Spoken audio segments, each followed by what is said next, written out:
4 కోట్ల తెలంగాణ ప్రజలకు ఒక అద్భుతమైన అభివృద్ధి చెందిన తెలంగాణను అందించాలన్న ఆలోచనతోటి మన దగ్గర ఉన్న యువ సంపదకు ఉద్యోగ ఉపాధి అవకాశాలు కల్పించడానికి, తద్వారా రాష్ట్ర ఆర్థిక రంగంలో బలమైన ఆర్థిక రాష్ట్రంగా నిలదొక్కుకోవడానికి, తద్వారా ప్రజలకు ఇచ్చిన ప్రతి మాట సంక్షేమ పథకాలు అమలు చేయడానికి ఈరోజు మనము ఒక విజన్ డాక్యుమెంట్ని తయారు చేసుకున్నాం.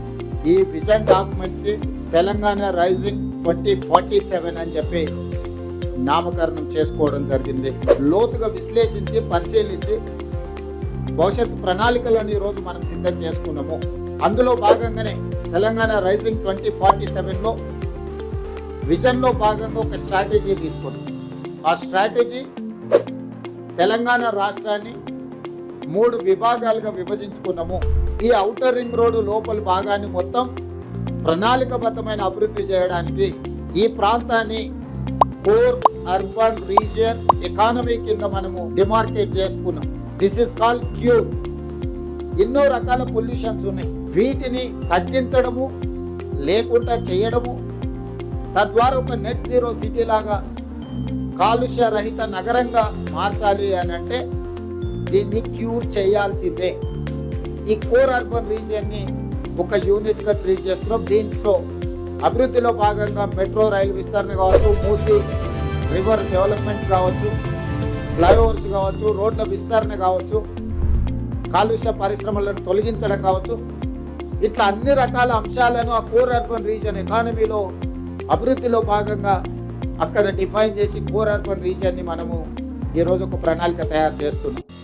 అదేవిధంగా outer ring road out side కొత్తగా ఇప్పుడు రీజనల్ రింగ్ రోడ్ రాబోతుంది. సూత్రప్రాయంగా కేంద్ర ప్రభుత్వం ఆమోదించింది. రీజనల్ రింగ్ రోడ్డును మనం ఈరోజు ప్రకటించుకున్నాము. ఔటర్ రింగ్ రోడ్డు 162 కిలోమీటర్లు ఉంటే నగరం చుట్టూతా ఒక అభివృద్ధి వలయంగా, రీజనల్ రింగ్ రోడ్డు దాదాపుగా ఒక 360 కిలోమీటర్లతోని 2వ మణిహారాన్ని తెలంగాణకు మనం ఈరోజు తయారు చేసుకుంటున్నాం. దీన్ని పెరి అర్బన్ రీజన్ ఎకానమీ కింద ఈరోజు మన పాలసీలో మనం తెచ్చుకోబోతున్నాం. పెరి అర్బన్ రీజన్ ఎకానమీ అంటే ప్యూర్.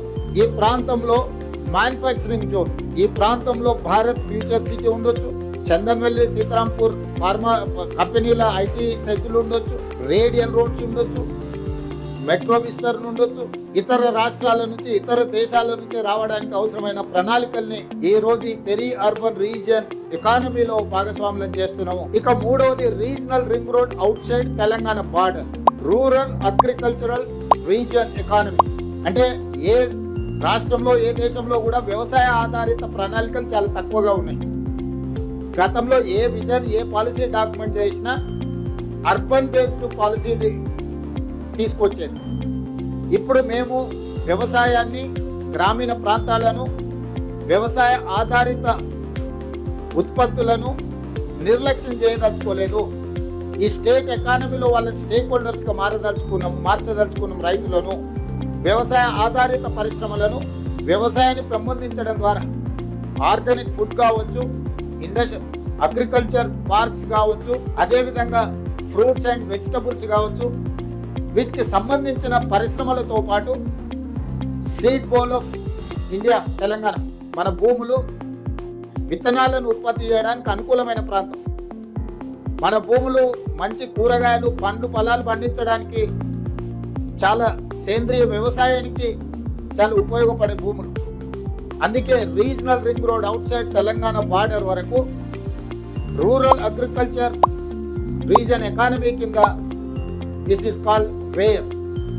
ఒక రేర్ పాలసీని మనం తీసుకొస్తున్నాం. మీకు తెలంగాణ ముఖ చిత్రాన్ని చూస్తే క్యూర్, ప్యూర్, రేర్. క్యూర్ అంటే core urban region economy, PURE అంటే peri urban region economy, RARE అంటే రూరల్ అగ్రి రీజన్ ఎకానమీ. ఈ 3 రకాల వ్యవస్థలను, ప్రణాళికల్ని, ఈ అంశాలకు సంబంధించిన వాటి అన్నిటిని కూడా పొందుపరిచి క్రోడీకరించి తెలంగాణ రైజింగ్ 2047 ఒక విజన్ డాక్యుమెంట్ తీసుకొస్తున్నాము.